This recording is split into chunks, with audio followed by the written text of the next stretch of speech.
Hi guys, welcome back to my channel. Friends, ಇವತ್ತು ನಿಮಗೆ baby ಕುಚ್ಚು ಹಾಕೋದನ್ನೇ ತೋರಿಸ್ತೀನಿ. ಆದರೆ ಡಿಫ್ರೆಂಟಾಗಿ ಅದರಲ್ಲಿ ಬೀಡ್ ಇರುತ್ತೆ ಮತ್ತು ಪೀಕೋ ಇರುತ್ತೆ. ಎಲ್ಲನೂ ಹಾಕಿ ಮಾಡೋವಂಥ ಒಂದು ಡಿಸೈನ ತೋರಿಸ್ತೀನಿ. ಮಿಸ್ ಮಾಡ್ದೇ ನೋಡಿ. ಬಿಗಿನರ್ಸ್ಗಳು ಕೂಡ ಈಸಿಯಾಗಿ ಹಾಕೋಬೋದು. ಸಿಂಪಲ್ ಆಗಿದೆ ಹಾಕೋಕ್ಕೆ. ಹರಳೆ ಥ್ರೆಡ್ಡನ್ನು ತೊಗೊಂಡಿದ್ದೀನಿ ನೋಡಿ. ಸ್ಟಾರ್ಟಿಂಗು 2 ಸಲ ಲಾಕನ್ನು ಮಾಡ್ಕೋಬೇಕು. ಈ ರೀತಿ ಲಾಕ್ ಮಾಡಿಕೊಂಡು ಸ್ವಲ್ಪ ಥ್ರೆಡ್ಡನ್ನು ಹೀಗೆ ತೊಗೊಳ್ಳಿ ನೋಡಿ. ಈ ರೀತಿ ಬೀಡನ್ನು ತೊಗೊಂಡಿದ್ದೀನಿ. ಇದನ್ನು ಇನ್ಸರ್ಟ್ ಮಾಡ್ಕೊಳ್ತೀನಿ. ನೀವು ಯಾವ ರೀತಿ ಬೀಡ್ ಇರುತ್ತೆ ಅದನ್ನು ತೊಗೊಳ್ಳಿ. ಇದೇ ಬೀಡ್ ಬೇಕು ಅಂತೇನಿಲ್ಲ. ಈ ರೀತಿ ಬೀಡನ್ನ ಲಾಕ್ ಮಾಡ್ಕೊಳ್ಳಿ. ಬೀಡ್ ಲಾಕ್ ಮಾಡಿಕೊಂಡು ಕರೆಕ್ಟಾಗಿ ಬಟ್ಟೆಗೆ ಲಾಕ್ ಮಾಡಿ. ನಾನು ಫಸ್ಟು 2 ಸಲ ಲಾಕ್ ಮಾಡ್ಕೊಂಡಿದ್ದೀನಿ. ಬೀಡ್ ಹಾಕಿದ್ಮೇಲೂ 2 ಸಲ ಲಾಕ್ನ ಮಾಡ್ಕೊಳ್ತಾ ಇದ್ದೀನಿ. ಅಂದರೆ ಸಿಂಗಲ್ ಕ್ರೋಶನ ಮಾಡ್ಕೊಳ್ಳಿ ನೋಡಿ. ಈ ರೀತಿ ಈಗ ನೋಡಿ 5 ಚೈನನ್ನು ಹಾಕ್ಕೊಳ್ತೀನಿ. 5 ಆದರೂ ಹಾಕೋಬೋದು, ನೀವು 4 ಆದರೂ ಹಾಕೋಬೋದು. ಈ ರೀತಿ ಹಾಕ್ಕೊಂಡು ಕರೆಕ್ಟಾಗಿ ಎಲ್ಲಿಗೆ ಬರುತ್ತೆ ನೋಡಿಕೊಂಡು ಲಾಕ್ನ ಮಾಡ್ಕೊಳ್ಳಿ. ಮತ್ತೆ ಇಲ್ಲಿ 2 ಸಲ ಲಾಕ್. 2 ಸಲ ಲಾಕ್ನ ಮಾಡ್ಕೊಂಡಾದ್ಮೇಲೆ ನೋಡಿ, ಹೀಗೆ ಥ್ರೆಡ್ಡನ್ನು ತೊಗೊಂಡು ಮತ್ತೆ ಒಂದು ಫ್ಲವರ್ ಬೀಡನ್ನು ಆ್ಯಡ್ ಮಾಡ್ತೀನಿ.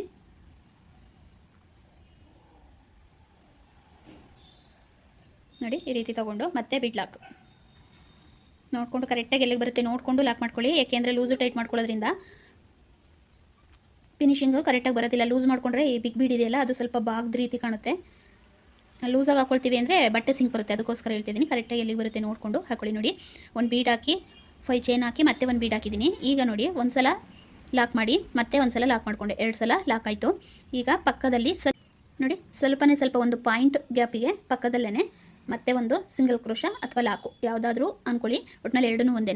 ಈ ರೀತಿ ಹಾಕ್ಕೊಂಡು ಈಗ ನೋಡಿ 3 ಚೈನ್ 1 2 3 ಚೈನ್ನ ಹಾಕ್ಕೊಂಡು ಈಗ ಏನು ಲಾಕ್ ಮಾಡ್ಕೊಂಡಿವಿ ಅದ್ರ ಕೆಳಗಡೆ ಹೋಗಿ ದಾರನ ತಂದು ಲಾಕ್ ಮಾಡಿಬಿಡಿ ನೋಡಿ. ಈಗ ಒಂದು ಪೀಕೋ ಆಯಿತು. ಮತ್ತೆ ಪಕ್ಕದಲ್ಲೇ ಒಂದು ಪಾಯಿಂಟ್ ಗ್ಯಾಪ್ ಕೊಡ್ಕೊಂಡು ಮತ್ತೆ ಸಿಂಗಲ್ ಕ್ರೋಶ ಮಾಡ್ಕೊಳ್ಳಿ. 3 ಚೈನ್ ಅದ್ರ ಕೆಳಗಡೆ ಹೋಗಿ ದಾರನ ತಂದು ಲಾಕ್ ಮಾಡಿದ್ರೆ ಮತ್ತೊಂದು ಪೀಕೋ ಆಯಿತು. ಮತ್ತೆ ಪಕ್ಕದಲ್ಲೇ ಇನ್ನೊಂದು ಸಲ ಲಾಕ್, ಸಿಂಗಲ್ ಕ್ರೋಶನ ಹಾಕೊಳ್ಳಿ.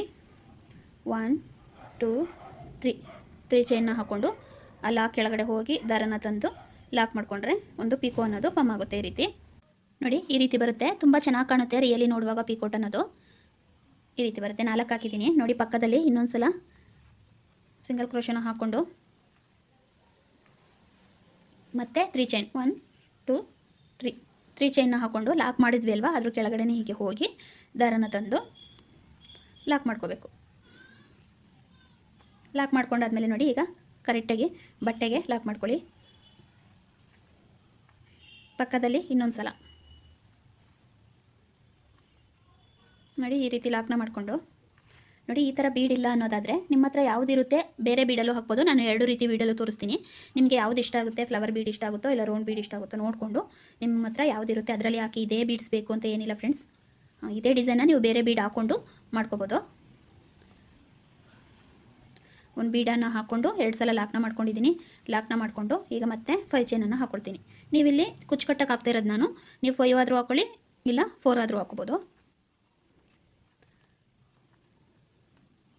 ನೀವು ಕುಚ್ಚನ್ನು ಚಿಕ್ಕದಾಗಿ ಕಟ್ತೀರಿ ಅಂದರೆ ಥ್ರೆಡ್ಡನ್ನು ಕಮ್ಮಿ ತೊಗೊಂಡು ಕಟ್ಕೊತೀವಿ ಅನ್ನೋದಾದರೆ 4ಕ್ಕೆ ಸಾಕು. ಸ್ವಲ್ಪ ದಪ್ಪದಾಗಿ ಕಟ್ಕೊಳ್ತೀವಿ ಅಂದರೆ 5 ಚೈನ್ ಬೇಕಾಗುತ್ತೆ.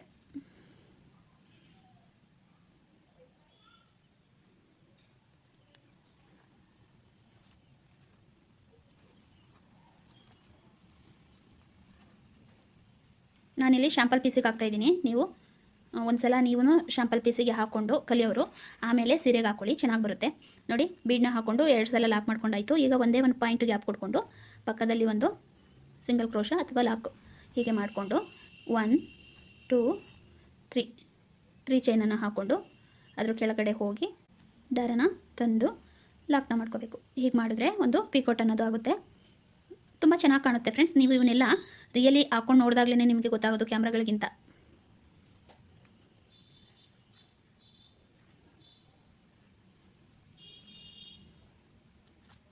ನೋಡಿ, ಈ ರೀತಿ ಬಟ್ಟೆಗೆ ಹೀಗೆ ಲಾಕ್ನ ಮಾಡಿಕೊಂಡು ಸಿಂಗಲ್ ಕ್ರೋಶ ಹಾಕ್ಕೊಳ್ಳಿ. ಸಿಂಗಲ್ ಕ್ರೋಶ ಹಾಕ್ಕೊಂಡು 1 2 3 ಚೈನ್ನ ಹಾಕ್ಕೊಂಡು ಸಿಂಗಲ್ ಕ್ರೋಶ ಅಂದರೆ ಲಾಕ್ ಹಾಕಿದ್ದೀವಲ್ವ ಅದ್ರ ಕೆಳಗಡೆ ಹೋಗಿ ದಾರನ ತಂದು ಈಗ ಹಾಕೊಂಡ್ರೆ ಪೀಕೋಟ್ ಅನ್ನೋದಾಗುತ್ತೆ. ತುಂಬ ಚೆನ್ನಾಗಿ ಕಾಣುತ್ತೆ ಫ್ರೆಂಡ್ಸ್. ಬರೀ ನಾವು ಯಾವಾಗಲೂ ಬೇಬಿ ಕುಚ್ಚು ಹಾಕೋ ಬದಲು ಈ ರೀತಿ ಡಿಫ್ರೆಂಟಾಗಿ ಟ್ರೈ ಮಾಡಿ ನೋಡಿ. ನಾವು ಯಾವ ರೀತಿ ಒಂದೊಂದು ಡಿಫ್ರೆಂಟಾಗಿ ಹಾಕ್ತೀವಿ ಅದೇ ಥರ ಅದು ಡಿಫ್ರೆಂಟಾಗಿ ಡಿಸೈನ್ಗಳು ಕಾಣುತ್ತೆ.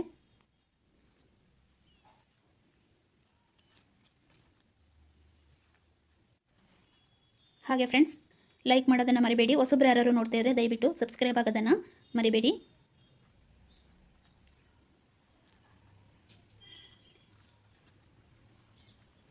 ನೋಡಿ 1 2 3 4 5 ಹಾಕೊಂಡಾದ್ಮೇಲೆ ಬಟ್ಟೆಗೆ ಲಾಕ್ ಮಾಡ್ಕೊಳ್ತೀನಿ.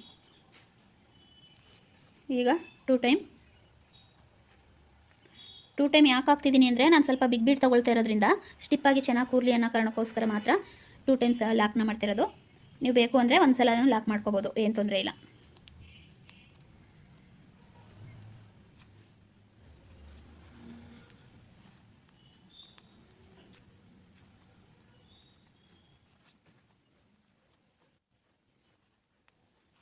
ಎಲ್ಲಿಗೆ ಬರುತ್ತೆ ನೋಡಿಕೊಂಡು ಕರೆಕ್ಟಾಗಿ ಲಾಕ್ ಮಾಡ್ಕೊಳ್ಳಿ, ಅದು ಇಂಪಾರ್ಟೆಂಟ್. ಯಾಕೆ ಅಂದರೆ ನಮಗೆ ಫಿನಿಶಿಂಗ್ ಅನ್ನೋದು ಚೆನ್ನಾಗಿ ಬರಬೇಕು ಅಂದರೆ ಎಲ್ಲಿ ಲೂಸ್ ಮಾಡ್ಕೋಬೇಕು, ಎಲ್ಲಿ ಕರೆಕ್ಟಾಗಿ ಹಾಕ್ಕೋಬೇಕು ಅದನ್ನು ನಾವು ಫಾಲೋ ಮಾಡಿದ್ರೇ ಪರ್ಫೆಕ್ಟ್ ಆಗೋದು.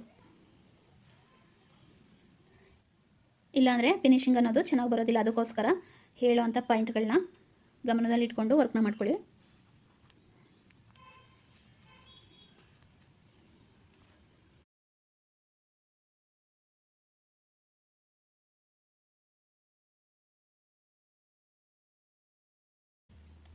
ನೋಡಿ, ನಾನು ಶಾಂಪಲ್ ಪೀಸಿಗೆ ಆಗ್ತಾ ಇರೋದ್ರಿಂದ ಇಷ್ಟಕ್ಕೇ ಸ್ಟಪ್ ಮಾಡ್ಕೊಳ್ತೀನಿ. ಈಗ ಇಲ್ಲಿ 2 ಲಾಕ್ ಆದಮೇಲೆ ಒಂದು ಚೈನನ್ನು ಹಾಕ್ಕೊಂಡು ಥ್ರೆಡ್ಡನ್ನು ಕಟ್ ಮಾಡ್ಕೊಳ್ತೀನಿ. ನೀವು ಇದೇ ಸ್ಟೆಪ್ಪನ್ನು ಸ್ಯಾರಿ ಪೂರ್ತಿ ಹಾಕೊಂಡೋಗಿ, ತುಂಬ ಚೆನ್ನಾಗಿ ಬರುತ್ತೆ. ನೋಡಿ, ಪೂರ್ತಿ ಈಗ ಎಣ್ಕೊಂಡ್ಮೇಲೆ ಈ ರೀತಿ ಕಾಣುತ್ತೆ. ನಾನು ಇದಕ್ಕೆ ಕುಚ್ಚನ್ನ ಕಟ್ಟಿ ತೋರಿಸ್ತೀನಿ ನಿಮಗೆ ಫೈನಲ್ ಲುಕ್ ಹೇಗೆ ಬರುತ್ತೆ ಅಂತ.